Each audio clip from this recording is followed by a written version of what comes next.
What's up, everyone? Welcome back to Let's Play Mega Man X2. This is my third time going through Overdrive Ostrich's stage, so the layout on the main menu back there might have looked a little bit different from where we left off. Hopefully third time's the charm.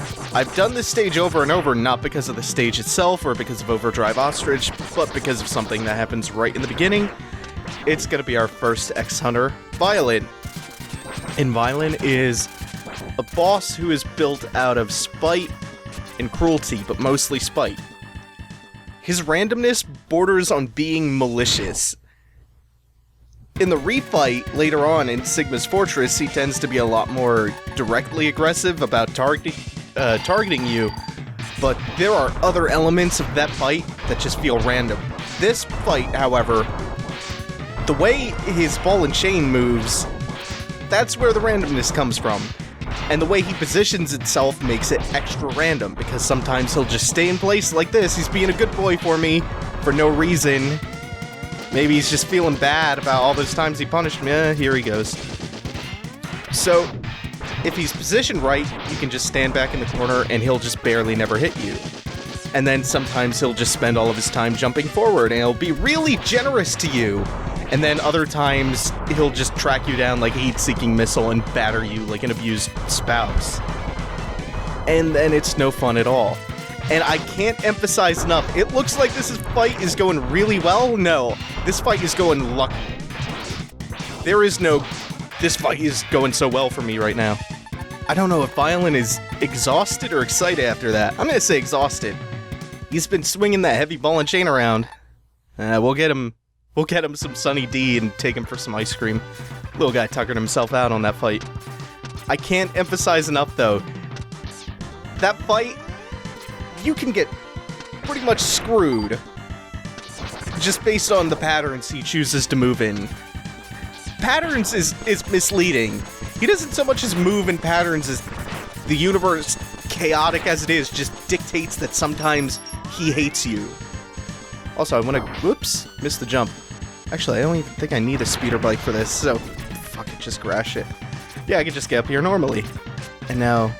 use the... wheel? Oh no, there I go with the weapons again. I don't think anything is back here. I have to come back here after I get, the capsule and crystal snail stage. And see if I'm missing any secrets there. Just from a cursory inspection of the room, there isn't any invisible... trap doorway or anything that I can go through, so hey, speeder bike dude, fuck you. Oh right, some Violin up. Yeah, you saw all of his attacks, everything he's capable of. Really simple fight, complete randomness. Chaos just takes over sometimes, and then other times it goes really well. But I had a good Violin fight, so hopefully the rest of the episode keeps up and nothing like completely screwy happens that cost me all that progress. Oh, that would be the worst if the footage corrupted or something. Just trying to slowly reposition the speeder bike here, because it's designed so that when it picks up momentum, it makes it a little bit harder to stop suddenly, and you sometimes wind up dying making the quick turn to get the heart, but got it, and I survived, surprisingly. I die there pretty often. Now we don't need a speeder bike anymore, and we can grab the capsule as well. The capsule gives us the air dash upgrade. By the way, there's a trick to doing that speeder bike section to get up to where the heart is that it doesn't seem obvious, and if you're not aware of what you have to do in order to make that work, it can actually be really frustrating to do. So the trick is the ramp that launches you up that really tall the ramp that launches you up to the taller side of the chasm, you have to hit the boost, which is the same button as it is to dash, right as you hit the bottom of the ramp. And that'll give you enough speed to clear the chasm without crashing into the wall and losing the bike. And then after that, you can just hold the dash down the whole rest of the way, and you'll make that second jump once you're inside the missile base. And what happens if you hold the boost button down, the dash button, before you make that first chasm jump, for some reason you won't pick up enough speed to clear the gap, which is really, really weird. Oh, shit. I actually have to pay a little bit of attention on Overdrive Ostrich because I always get hit by this attack, and it's the one he chooses to use the most often. Ooh, almost got hit by the Sonic Slicer. I misread that as a different attack. So, let's see. I think we've seen all of his attacks. I don't think he's done the running kick type attack. That's the best way I can think to describe it. You'll know it when you see it, though. There it is. He can pretty much kick you like a football. He'll kick you across the stage. Think like the ostrich. Shoot like the ostrich. Run like the ostrich. Be the ostrich. Oh, one thing I didn't mention last episode, the X2 uses, I think, the exact same physics system as the first game, so that trick returns, where if you shoot while you're dashing, the little pellet that X shoots out will deal double damage because of the momentum applied to the shot. It's the reason that back in X1, when you're going through Armored Armadillo stage, and you're doing all of those minecart sections, you will one-shot enemies that would normally take multiple hits to kill, because momentum is being applied to your hits and they're doing more damage. And that also works when you're dashing, you're getting more damage from your attacks.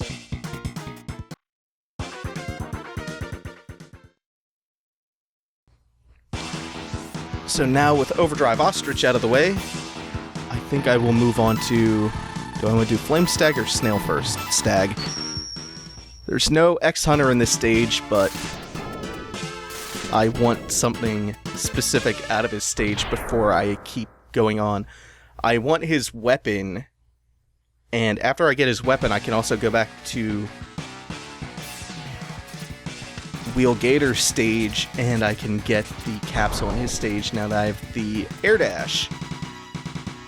And the reason I want to get Flame Stag's weapon is because when you use that in combination with the arm upgrade or the buster upgrade, the charged version of Flame Stag's weapon can extend your air dash, or it can act as its own air dash, and it has some really necessary applications for a few tanks, a few sub-tanks that are coming up. I think the one in Magnus Centipede stage in particular. Now I just want to beat the wall of lava up here. Ooh, I feel like I'm going really slow. I slid down the wall. Yeah, I am going way too slow. I'm gonna die on this, but I'm gonna die getting the heart at least. Am I? Yes, I did. Good, good, good. I'll take the death as long as I get the heart out of it. Man, I don't know why I got through that so slow.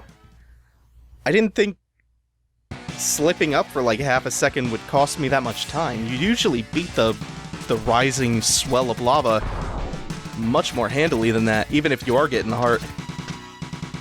Oh well, not a big deal. I'm gonna ignore the extra life because it's...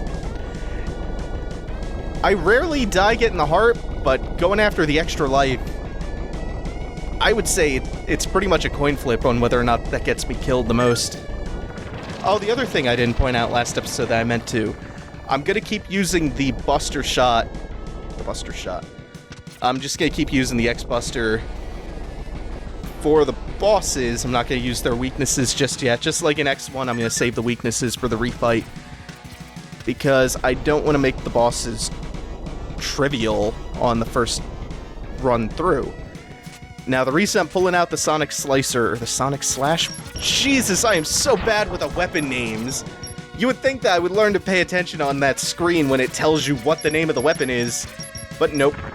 The reason I'm pulling out this weapon is because it bounces off the wall and keeps going diagonally upwards, usually. And that is really handy here if you don't like taking stray hits from these little bug enemies that ignite all of the vents here.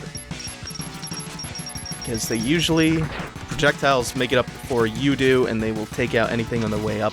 So, easy way to deal with those little pests. Okay, so for Flame Stag, the one thing I have to remember is do not jump at the beginning. I do that every time I fight Flame Stag almost, and that's the surest way you get hit, because look. The first thing he does is jump to your side of the screen. And the way Flame Stag this fight works is it's more or less similar, I didn't mean to air dash there, to Sigma Form 1 from X1. And I think his routine is a little bit harder because he isn't always on screen, so you have to kind of realize where he's going to land and dash under him in order to avoid him hitting you in the corner or wherever you're hiding out. That, and he has a few attacks, like he can send jets of flame up the wall. Ooh, almost landed on him. And what he does, when he sends a fireball trailing up the wall, that usually means he's going to rush straight up the side of the wall, directly following it. So if you see a jet of flame like that, be prepared to dash towards the middle of the screen and then just fall down to avoid taking a hit. Other than that, really easy fight. Not too complicated. None of the bosses are going to be too complicated yet. The X-Hunters have real potential to cause problems, though. Especially, let's see, Violin and Serges both have tremendous potential, both times you fight them, to be incredible pains in the ass. But, let's see. I'm doing Crystal Snail next, so let's see. Violin is up there. Oh god, I am gonna have to fight Serges next. I would really have rather fought Agile in the episode that I had to fight Violin, because at least with Agile, you have kind of a break. It's an easy fight. Serges, though, Serges is not as, he's a little random. It doesn't feel, the randomness doesn't feel as bad as it does with Violin. But Serges also happens to be a more technical fight. And I like the fight, but it can cause problems. It can be one of those fights. Oh well, just gonna have to deal with that. Might take an attempt or two, but should be fine. I do like the fight, I should say that. It's not like Violin where I just despise how random he can be. And we are fast approaching that. I've heard you can land the mech on the platform back there where the heart is, but I've never been able to do that. You can clear it pretty easily, though. The trick is to, instead of holding the jump button down to get it to float in the air, tap it and you'll get a little more distance out of it. Now, that block is clear. We can continue to take the mech up here, and this is where the door to Serges is. First, we have to clear some ice cubes out. Crystal Snail really digs the Mai Tais. That's why he picked this level. I don't know what that connection, where that connection was being drawn from. Oh god. So I cut ahead because I forgot, my fucking stupid fingers forgot what dashing was like, and then I died on Serges. So hopefully that doesn't happen again. Serges, you can actually get hit by the way, you could get hit by the cloak there. So the way this fight works is that every time you hit the shoot button, that purple force field appears, and it takes a moment for it to disappear. Other than that, there are, let's see, 4 distinct ways that you can take damage in this fight. You can directly run into Serges, it damages you. You can run into one of the sides of his floating platform. You can take the projectiles that he shoots out when he spins around. Those do a little bit of damage. None of those 3 things do much damage. If you land on a mine, you take an incredibly high amount of damage. So the priority in this fight is to avoid stepping on the mines, but there can be as many as 5 out at a time, and with him doing flips in the air and you avoiding everything, it can get pretty chaotic. So Wheelgator's weapon is one quick way to clear the floor. The air dash comes in handy, as you can see here. Oh, jerked a little too hard to the right. Let me go and, or left. Let me go and finish this out before I screw it up. Because that fight went really well until the end where I was just trying to show things off. The other thing you can do with this fight is you can use Overdrive Ostrich's weapon, the Sonic Slicer, the Sonic Slash. Can't remember the name. Fuck yeah! you can use that, bounce it off the wall, and you can sometimes, if he's far enough away from the wall that you shoot it towards, you can bounce it off, get one hit, and then he'll flip up in the air, and the slicer will still be active, and you can land 2 hits with 1 shot. But again, it's important to remember that every time you hit the fire button, the shield appears. So you want to deal primarily with attacks that have some sort of delay to them, or charge shots. That way you shoot, the game registers that you hit the button, and then you're holding the shot until the shield wears off. Oh, this fight is... Somehow I navigate the chaos that is Serges and take like 10 hits from the little stupid mini-boss. God. Oh, also, you might have been thinking to yourself, man, Serges really looks familiar, but maybe you can't put your finger on why. I'll help you out there. He resembles Dr. Wily, and the comparisons don't really end there. There's been a lot of speculation that he is Wily for a number of reasons, including the reliance on vehicles and big mechs. When we refight Serges, you'll see that come through again. Again, there's the resemblance. There's a bunch of dialogue in the Japanese script, actually, that didn't make it into the localized English version that makes reference to Wally as Wally. Wally! Dr. Wily! That makes reference to Wily as Serges. That it refers to him as, I think, the legendary mad scientist or something.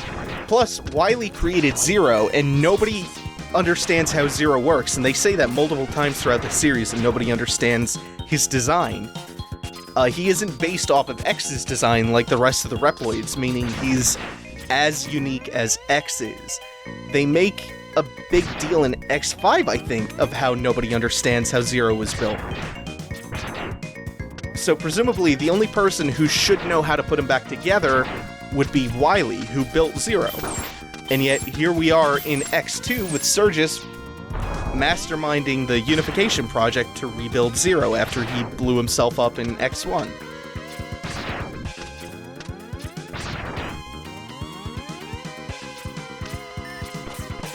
Actually, you know where that line of thinking kind of falls apart a little bit?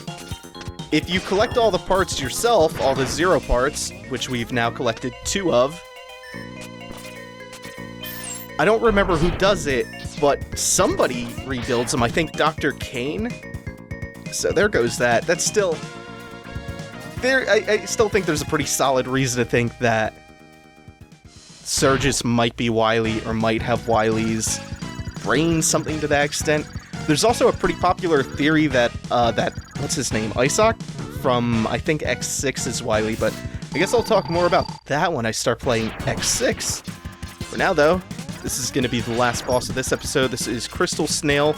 It's a bit of a long fight because, like a few other bosses, he spends a decent portion of time invulnerable, and I missed my opportunity there. This is going to be one of the primary ways that Crystal Snail tries to damage you. Oh, gotta break out of this. If you get hit by one of those big blue globs that look like loogies, you just have to waggle the stick back and forth furiously to break out.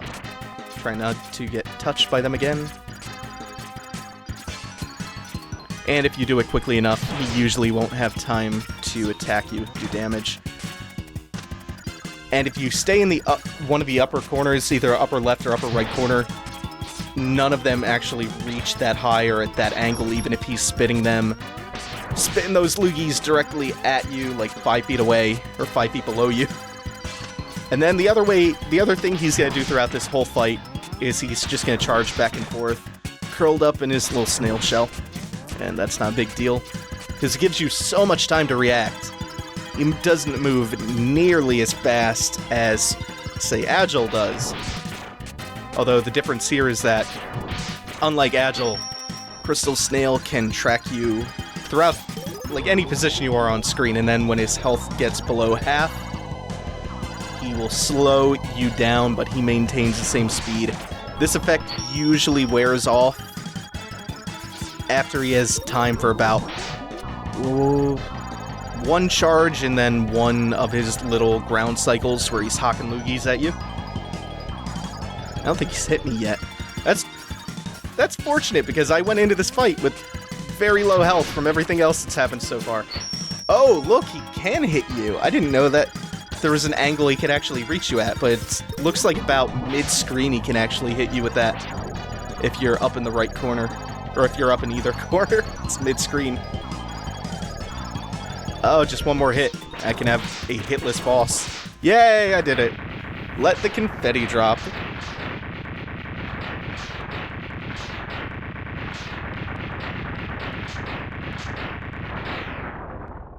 That's gonna do it for this episode, folks. Thanks for watching. Take it easy. Have a good one. We'll pick up next episode with, let's see, probably Bubble Crab.